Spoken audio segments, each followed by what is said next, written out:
Moi, président de la République, qu'il démissionne. C'est de la poudre de perlimpinpin. Nous avons les moyens et la volonté de nous retrouver autour de valeurs et d'objectifs communs. Hémicycle. Rebonjour Yves donc, merci d'être avec Steve, nous. bonjour Vous à êtes tous. le directeur adjoint de la rédaction du Figaro. Yves, c'est aujourd'hui que s'est ouverte la Convention citoyenne sur la fin de vie. 4 mois de travaux menés par environ 175 citoyens tirés au sort qui devront remettre des propositions sur le sujet au gouvernement, des propositions qui pourront ou non être reprises ensuite dans une éventuelle loi. C'est une bonne idée cette convention ? Écoutez, je suis assez partagé pour dire la vérité. Pourquoi ? Parce que quand on en fait appel à cette démocratie participative, c'est aussi souvent pour les politiques un moyen de se défausser, et de ne pas prendre leurs responsabilités, alors que c'est eux qui ont devoir et métier de faire la loi. Et qui auront le dernier mot. Pardon, et d'avoir le dernier mot. Deuxièmement, à l'inverse, ça peut, si vous voulez, ça favorise sur des grands sujets, et Dieu sait si la fin de vie est un sujet immense, surtout aujourd'hui avec le vieillissement de la population, eh bien, c'est un sujet qui concerne tout le monde, toutes les familles, chaque individu, et c'est vrai que c'est sain que la société soit traversée par un débat, sachant que c'est pas être de droite ou de gauche. Toutes les familles politiques sont divisées sur ce sujet, on le voit bien, et que toutes les familles, même au sens strict du terme, sont divisées aussi. Tout le monde n'a pas le même avis. C'est un sujet extrêmement délicat parce que c'est celui qui touche le plus, de plus près, l'intime. Et l'intime, est-ce que l'intime relève de la loi ? Ça, c'est encore une autre histoire. Alors rappelons Yves la question adressée aux membres de cette convention par la Première ministre Elisabeth Borne. Le cadre de l'accompagnement de la fin de vie est-il adapté aux différentes situations rencontrées ou d'éventuels changements devraient-ils être introduits ? L'occasion au fond de faire un bilan de la loi Claes-Leonetti de 2016 qui interdisait l'euthanasie et le suicide assisté. Qu'est-ce qui justifierait selon vous de la remettre en cause éventuellement aujourd'hui ? Pas grand-chose pour dire la vérité. Je pense que c'est un peu un marqueur, si vous voulez. Alors là, pour le coup, on revient dans un débat politique assez précis. Qu'est-ce qui est pour l'euthanasie ? C'est principalement une partie de la gauche. C'est soutenu par une association qui s'appelle l'association du droit de mourir dans la dignité, qui est une association mue par la franc-maçonnerie. Il faut le dire, il faut lever les tabous. Et c'est un droit qui est réclamé. Aujourd'hui, comme on ne peut plus distribuer d'argent ou moins et faire vivre les gens correctement, on leur distribue des droits. Donc c'est l'équivalent du mariage pour tous pour François Hollande ? Un peu.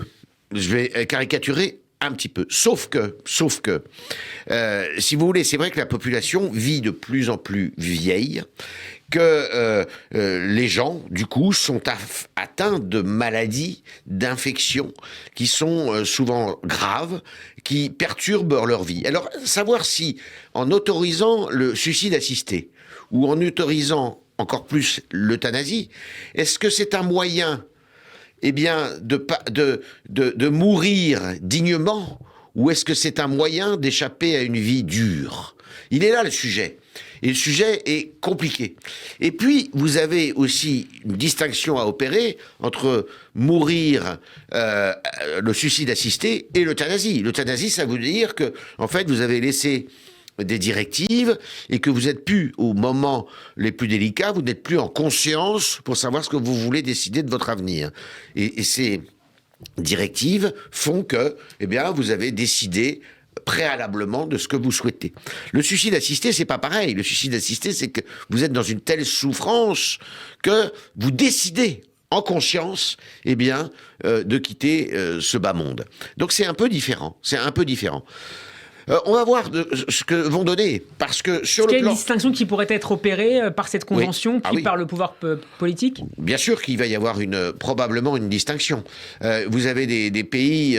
Alors aujourd'hui, on est dans une forme de mort assistée qui est pas active. C'est-à-dire que on fait en sorte de pas que les gens ne souffrent pas, mais on ne déclenche pas, si vous voulez, l'acte, si je puis m'exprimer ainsi, de mourir. Aujourd'hui,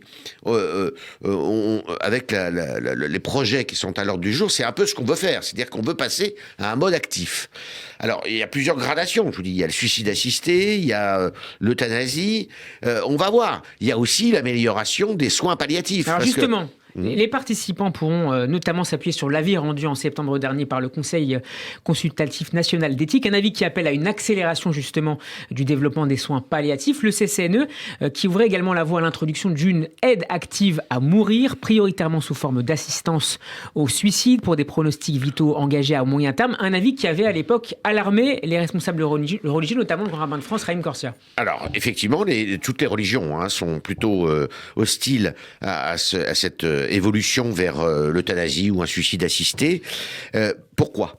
D'abord parce que la vie, c'est ce que doit donner le corps médical. Le corps médical n'est pas là pour donner la mort, il est là pour donner la vie, première chose. Deuxièmement, la vie, dans toutes les religions révélées, la vie, c'est quelque chose de sacré. On ne touche pas à la vie. La vie, c'est au contraire, c'est absolument intouchable. La vie est donnée, la vie est reprise. Et la vie est reprise. La troisième chose, c'est les abus. Et il y a des témoignages, notamment à l'étranger, dans certains pays qui pratiquent l'euthanasie, les Pays-Bas notamment, où l'euthanasie est autorisée depuis 20 ans. Et depuis 20 ans, le nombre d'actes d'euthanasie a été multiplié par 5. Et il y a beaucoup d'abus. C'est-à-dire qu'il y a des abus avec des gens à qui on applique l'euthanasie ou le suicide assisté, enfin surtout l'euthanasie, et qui pourraient très bien être encore en vie, même si elles souffrent d'un Alzheimer compliqué, même si elles souffrent d'une maladie de Parkinson compliquée.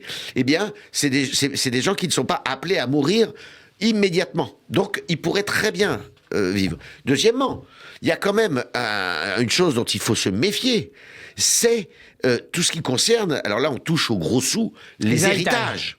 Parce que ça pourrait faciliter, eh bien je dirais, si vous me permettez l'expression, la liquidation de personnes âgées ou de personnes plus en état d'être tout à fait actives ou conscientes, et pour favoriser des intérêts qui sont peu vertueux et pas avouables. Donc là il faut vraiment se méfier, vous savez, avec des guerres qui pourraient s'installer à l'intérieur des familles. On l'a vu ça d'ailleurs, on l'a vu que ça pouvait exister. Donc c'est très compliqué. Moi je serais d'avis qu'on en reste à la loi Claes-Leonetti, qui est mal appliquée parce qu'elle est méconnue, et que les médecins soient davantage protégés dans l'exercice de leurs fonctions quand ils ont affaire à des anciens. Les responsables religieux qui s'inquiètent de l'avènement d'une culture du mourir, est-ce qu'Emmanuel Macron, ce sera ma dernière question Yves, a d'ores et déjà un avis assez clair sur le sujet ? Alors j'ai un peu évolué sur sa façon de voir les choses. Il est allé au Vatican il n'y a pas très longtemps et il a eu des déclarations qui me font dire que il n'a pas un avis très arrêté, contrairement à ce que je pensais. Je pensais qu'il avait un avis plutôt arrêté en faveur de cela, mais qui se disait qu'électoralement, ça serait peut-être un peu sensible et qu'il aurait du mal à recueillir une bonne majorité là-dessus. Mais en revanche, j'ai un peu changé d'avis. Je pense qu'il est partagé. Et que s'il livre le dossier à justement cette convention, c'est peut-être aussi, c'est pour prendre la vie, c'est pour faire en sorte de dire, c'est pas moi qui vais décider, c'est la société qui va décider. On a le précédent sur l'écologie, qui est pas un précédent qui a été très favorable au président de la République, parce qu'il a absolument pas respecté ce qu'il avait promis de faire, c'est-à-dire il avait dit, je prendrai toutes les conclusions à part une ou deux, et j'appliquerai tout. Moralité, il s'est assis dessus, on peut dire, sur les conclusions de cette convention sur l'écologie. On va voir là ce que ça va donner. Merci beaucoup Yves Strade d'avoir été avec nous. On peut Merci. Vous réécouter en podcast sur radioj.fr et en vidéo sur notre page YouTube. Nous serons lundi en compagnie d'Alexis Lacroix. À vendredi prochain. Shabbat Shalom.